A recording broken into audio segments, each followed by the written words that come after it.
Hello, my name is Sarah, and I am your chakra coach. On this podcast, we'll be exploring how the chakra system can help guide you to grow your emotional, mental, physical, and spiritual wellness, leading you closer to your highest self. Hi there. Welcome back to the podcast. Thanks for being here. I'm really excited to talk about today's topic because, well, first, because it was a listener request, and I love those. Second, because it's a subject that is almost universally misunderstood and miscommunicated. And although I've addressed it briefly on multiple episodes, I've never really sat down with you and talked about feminine and masculine energy, what it is, what it isn't, who has it, who doesn't, why we call it that, my opinion about the inadvertent damage that the terminology does, and how we might better understand it in ourselves. That's a lot, and I have a lot of thoughts around it. So let's go ahead and get started. I think maybe let's start with the origins of dividing types of energy into these two categories. It didn't start out as some sort of science, right? More as about stories about creation, about the organization of the world, a way for our brains to make sense of the chaos that is life. Nearly all cultures have some sort of story about the origin of humanity, and in a lot of cases, it involves the splitting of the whole into two parts. That's important because both energies are of equal importance. They are part of the whole, they live harmoniously with one another. In fact, without either, the world is heavy, hot, and dry, or it's cold, wet, and stagnant. Either way, it's unlivable. We must have both and value both and balance them for our world to be peaceful and plentiful. Eastern philosophies have understood this from the beginning, it seems to me, whereas other philosophies have spent centuries elevating one side of the energetic coin above the other, implying and directly stating that one way of being is better than another. Now, throughout this episode, I'll use the terms masculine and feminine, men and women, not because I think we're all limited to one or the other, but because that's how the energies are defined. And also because that's where our society has typically drawn a line of division. If neither masculine or feminine energy seems to define you completely, that's because all energies are present in all of us. And the dividing line isn't nearly as defined or solid as we once might have thought. According to the Chinese creation myth, the sky was named Yang, and it represented all the masculine energy in the world. It was dry and warm and powerful. And the earth is moist, cooling, nourishing, and watery, and it was named Yin, and it represented all the feminine energy in the world. Masculine and feminine, yin and yang. Neither was more important than the other. They were two sides of the same coin. One cannot exist without the other. If you look at the yin and yang symbol, each side contains a small part of the other. Within the light, yang masculine side is a dot of yin, and within the dark feminine yin side is a dot of yang. We are both. The idea that we have both masculine and feminine energies within us has existed throughout history. The ancient Mayans divided the world into masculine and feminine energies. For the Mayans, feminine energy was the energy of caring, sharing, and nurturing, as well as respect for nature, animals, plants, and all material and non material aspects of the universe. The masculine energy, on the other hand, was the energy concerned with the material aspects of living, such as striving, achieving, building, and competing. In yoga traditions, the masculine energy, the sun, is called Shiva, and it's the form or the linear, straightforward structure of the universe. The feminine energy, the moon, is called Shakti, and it's the movement or the circular force of the universe. Buddhists believe the right side of our brain is feminine and the left is masculine. The left hemisphere of the brain is our rational side, responsible for language, logic, math, facts. The right hemisphere is our intuitive, big picture side. It's where the creative process starts. Now, these are very simplified examples of how masculine and feminine energy shows up culturally and in spiritual practices in various belief systems. But we can see that the way they're not divided into important and unimportant traits. I mean, what good are math and facts without a big picture creative idea about what they'll be used for? And the other way around too. For example, if you have a strong intuitive sense of justice, but you never act on it, you never strive for it, how do we change the world? In each person exists these energies just in varying degrees, more of a spectrum than a clean divide. And it has nothing to do with whether you are male or female or identify as neither or both, right? These are human traits, human characteristics. In my opinion, one of the greatest journeys of our life is the quest to balance these energies in ourselves. Not to say that we should all be 50-50 or anything nearly as precise as that, but to fully embrace our natural balance of masculine and feminine energies, to be able to tap into each easily and gracefully as the situation requires. And it isn't just how we interact with the outside world that's impacted by our energy balance, it's our internal, authentic self. If we're under pressure to conceal part of our natural energy, to be more feminine or less feminine or more or less masculine, we won't really ever experience peace because we're at odds with our own nature. And let's talk about that. I hope I've made it clear that masculine and feminine energy are not associated with gender, or at least they weren't supposed to be. They were supposed to describe different types of energy that exist within all of us that are accessible to everyone, not to define us or force us into stereotypes and roles that come out of a complete misunderstanding of these energies. We need all the types of energies, but and maybe because they're called masculine and feminine, as a society, we started to divide people into these little boxes and deny them the expression of the energy they naturally had inside. The problem, of course, has become that we, as a culture, have not only put people into boxes of which types of energy they should express, we've also elevated certain aspects of these energies as being better or more desirable, or at least more desirable in some people than in others. We hear that masculine energy is about ambition and striving and authority and leadership. So we not only see those qualities more in male appearing people, we expect them. If a boy or a man doesn't live up to those qualities in a way that the culture finds acceptable, he's shunned or mocked until he does meet those expectations. Similarly, women with those qualities are seen in a totally different way than the men who exhibit those qualities, and they're shunned until they start to display feminine energy like nurturing and selflessness. But the fact is, and yes, I'm going to say it again, that we all have all of these qualities in some quantity, but we're culturally informed as to which of them we let grow in us.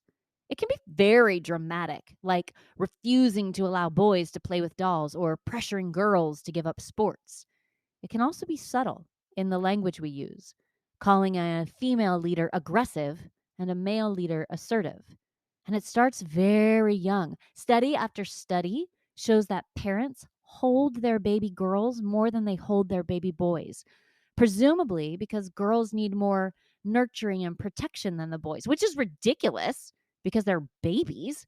But it can be so ingrained in us that we don't even realize we're engaging with these insidious divides between masculine and feminine energy. So that's the history and a little bit of how it shows up in a really distorted way these days. And if you're wondering what that has to do with the chakras, let's talk about that. Aside from the fact that we're all human and are much more alike than we are different, at least at our core, most authentic selves, even if it's not how we're seen in the world, I'm pretty sure if you're listening to this, you're willing to at least consider that we have chakras as energy centers in our body responsible for various aspects of ourselves. And every person has all 7 of the main chakras that we primarily talk about here. What you might not realize is that each chakra is assigned to be a primarily masculine or feminine energy based on the type of governance it has within our bodies and how it functions in our interactions with the outside world. The root chakra, for example, is a masculine energy because it's concerned with the material world and existence. It's a very external facing energy. And I wonder if the reason so many people, so many women feel imbalanced here is that we're encouraged to deny our masculine outward flowing energies in favor of inward energies. Without the development of the root chakra, we can feel lost and ungrounded, like we don't belong. It's a suppression of this natural masculine energy that we are all born with that gets distorted as we try to make our way through the society we live in. The sacral chakra is a feminine energy, which might not surprise you if you know that this is considered the seat of emotions. Importantly, not the expression of emotions necessarily, but the experiencing of them. This is such an interesting energy center to me in terms of its feminine energy because our culture so vastly prefers a masculine expression of energy to a female expression that all genders are encouraged to keep our sacral chakras and emotional energy pushed down. Women, when they do express emotion at work, at home, essentially anywhere, are told they are too emotional, and valid feelings are dismissed as being overly sensitive, which usually means sensitive at all. And men are encouraged not to have much in the way of emotions at all either. This leads all of us to detach from our emotions and therefore our bodies, and we lose the wisdom that the body has to offer. Do you have something to say that the world needs to hear? Of course you do. If you want to turn your ideas into a podcast, Spotify's got a platform that lets you make one super easily, then distribute it everywhere, and even earn a little money. All in one place, for free. It's called Spotify for Podcasters, and here's how it works. Spotify for Podcasters lets you record and edit podcasts right from your phone or computer. So no matter what your setup is like, you can start creating today. Then you can distribute your podcast to Spotify and everywhere else podcasts are heard. Video podcasts are also available on Spotify. With Spotify for Podcasters, you can earn money in a variety of ways, including ads and podcast subscriptions. And best of all, it's totally free with no catch. I like it because it's easy to use and to get support when I need it. Download the Spotify for Podcasters app or go to www.spotify.com/podcasters to get started. The solar plexus chakra is a masculine energy center because of its connection to doing. Again, an outward-facing energy.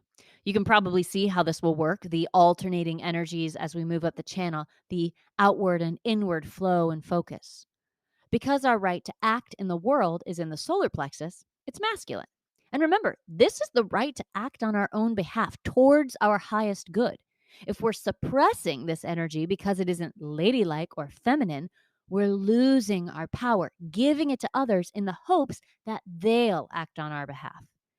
In some people, this masculine energy gets too hot and expresses as greed and anger, too much acting in a selfish way without the support of the feminine energy of the sacral chakra. Hopefully, you're seeing how we truly need to have balanced feminine and masculine energy, regardless of gender expression, and how none of these traits associated with the terms masculine and feminine are related at all to biological sex of any kind. The heart chakra is a feminine energy center with a focus on love and connection. The vast majority of humans are neurologically wired to crave love and connection. So to limit this quality, this energy to women is not just silly, it's cruel. Yet that's what our society does. It denies some people expressions and acceptance of love and loving actions in the name of being tough or strong. or asks some people to confine their give and take of love to a single romantic relationship, disregarding love in friendships, other familial relationships, or even a broader love of humanity.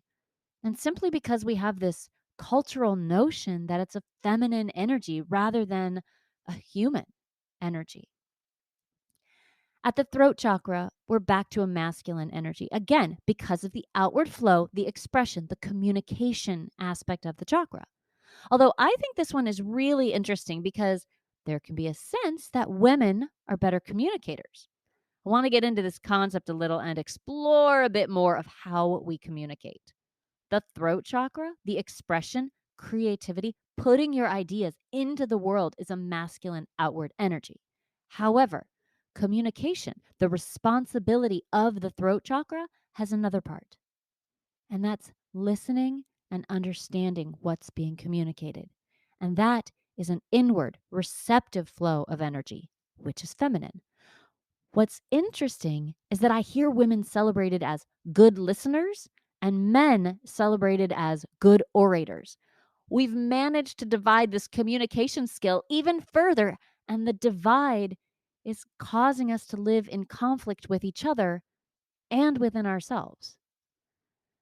The third eye and crown chakra are a little more complicated to me. In most traditions, the third eye is once again on the feminine side of the energy spectrum because it's associated with intuition and inner wisdom. These internal senses are self reflective and less concerned with external influences, thus, their connection to the feminine. However, there are traditions that see the third eye as the master chakra, where the energies of all the chakras come together and would therefore be genderless. Whichever thought you follow, I do think that we have interesting language around how we know without knowing.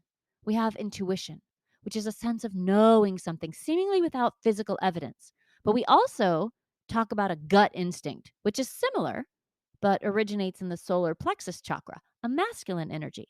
And that is frequently associated with action. I sometimes wonder if it's a way for male identifying people to act on intuition without seeming too feminine. That's just a thought experience. I don't have any studies or anything to back that up, but these are the kinds of things you think about when you're living deep in the chakra world, I guess. The crown chakra, depending on the tradition, takes us back to masculine energy. And I'm not saying any tradition is wrong, but this designation has never really sat very well with me. If the crown chakra is our connection to the divine, to the universe, to that which is all and bigger than us, how could it be one side of a coin? It literally is the coin. To me, this energy center can't be masculine or feminine because it is everything, all the parts of the world as a whole. And to me, that's sort of how I'd like my personal energies to be balanced so that there's no overbearing qualities from any one chakra, from any one trait. And like I said at the beginning, that's a lifelong quest. Now, of course, you can decide how you want your energy to be balanced, but I encourage you to really reflect on your decisions to determine if they're authentic to you or if they're expectations put on you by society. And beyond the work that we do on ourselves, for me, it's really important not to contribute to the divide by creating my expectations based on gender and gender expression in others. Much like how the chakras are both a physical and philosophical organizational method of energy, so is the masculine and feminine designation. It gives us a way to think about and understand the incredible complexities of human nature. Let me know what you think about all this. Send me a message on Instagram or Facebook. You can find me there at Your Chakra Coach. Or if you want to email, that's easier. It's sarah@yourchakracoach.com. And just a reminder, it's me on the other end of those messages, not like a team or a social media manager. It's just me over here doing my best for you week after week. I love to know how you're feeling and what you're thinking, so never hesitate to reach out, all right? I hope you have a lovely, balanced week, however that looks and feels to you right now. Talk soon. Bye.